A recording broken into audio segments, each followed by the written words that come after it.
So for this week, what do I think some of the most important traits are in a manager?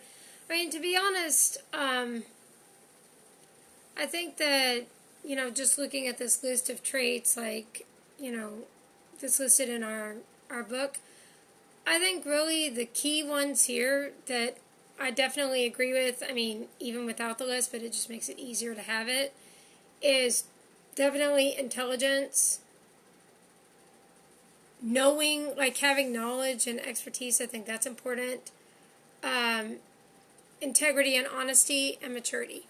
The reason I chose those is because you can't be a leader if you can't control yourself, if you can't manage yourself.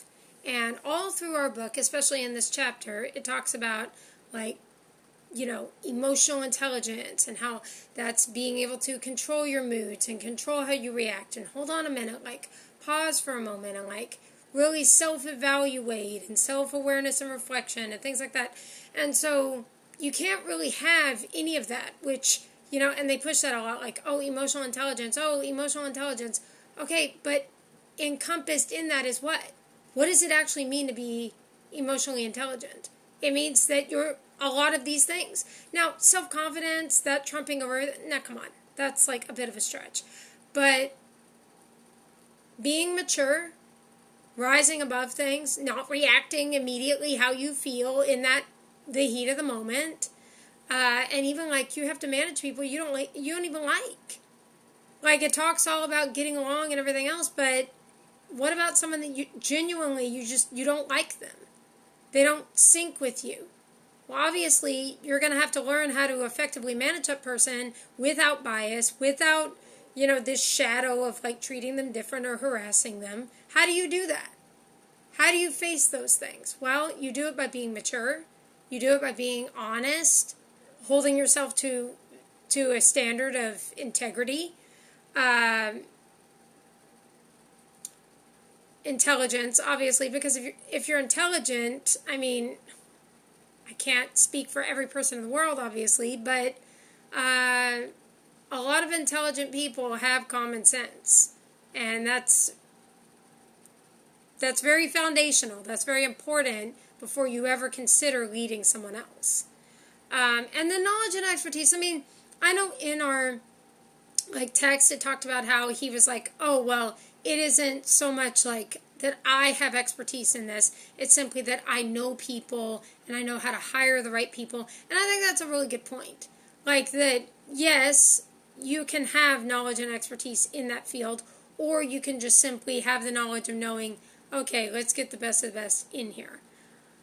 I think either one is good, but honestly, I think it's better, obviously depending on the field, but it's really ideal in a lot of situations if the manager actually has knowledge in it.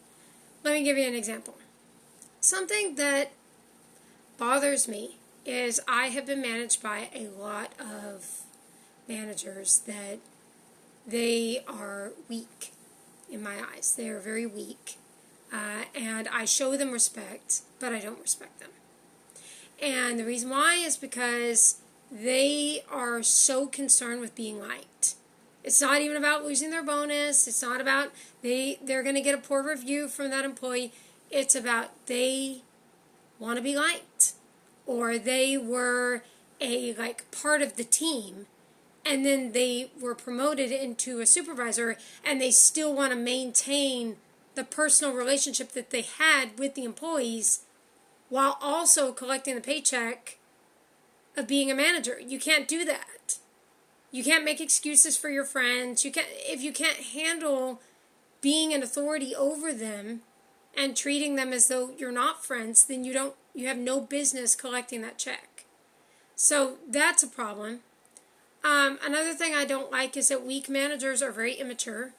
They don't want to see you thrive. They don't want to see you grow.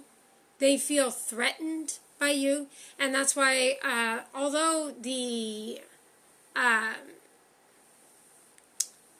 lecture went off the rails a little bit with the definition of a transformational leader, I don't really see the connection between a transformational leader described in the text and the transformational leadership described in the lecture of like likening it to cult leaders. A transformational leader is someone that is intelligent, does know what they're doing, but also can persuade employees, but wants the best for them. It's not about being Hitler. It's about that I know that we can really see this organization thrive, and you thrive also. It's a win-win-win, and this is how we can do that. I hope that when I'm in management, that's exactly what I am, is a transformational leader. Because there is exactly one manager that I've had that I would love to work under them again.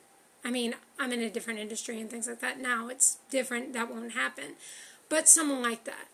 Because she was that way. She wanted to see me succeed.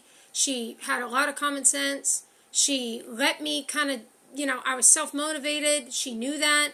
She knew she didn't have to micromanage me. But I was still held accountable.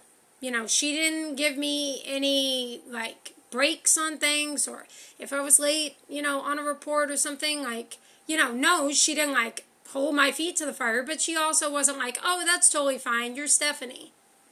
And, her number one rule with me was, because I was so used to being micromanaged that I was like, oh, I'm so sorry, blah, blah, oh, I'm so sorry, blah, blah, blah. And finally she said, Stephanie, listen, I'm a very busy manager, and I know that you know what to do, and you wouldn't be in this position if you didn't. I know that. So I'm going to put it to you this way. As long as you can tell me what you did and why, we'll never have a problem. And in the time that I worked for her, I worked a couple of years for her. It wasn't too long. But I think 3 times she came to me in that time and said, hey, can you clarify this? Why did you make this decision? Blah, blah, blah. And I was able to tell her, and that was it. I mean, I made a judgment call. I was allowed to make the judgment calls. And so, yeah, all that is to say is that that's really what it comes down to, is somebody, and that's why, a lot of times people are like, oh, religion and religion and religion. No, but when you're a Christian, you have that moral foundation that, hey, I want to see others thrive. Hey, I am not going to treat someone different than how I want to be treated. Hey, I want to see the Lord glorified in this going well, and holding people accountable, but not being mean, helping and distributing, and giving people a leg up when possible, when they've earned it. I mean, all of that is scriptural. So yeah, that's what I think is most important. Because with those things, you're just not going to end up being a bad manager. You're just not. So, that would be my answer.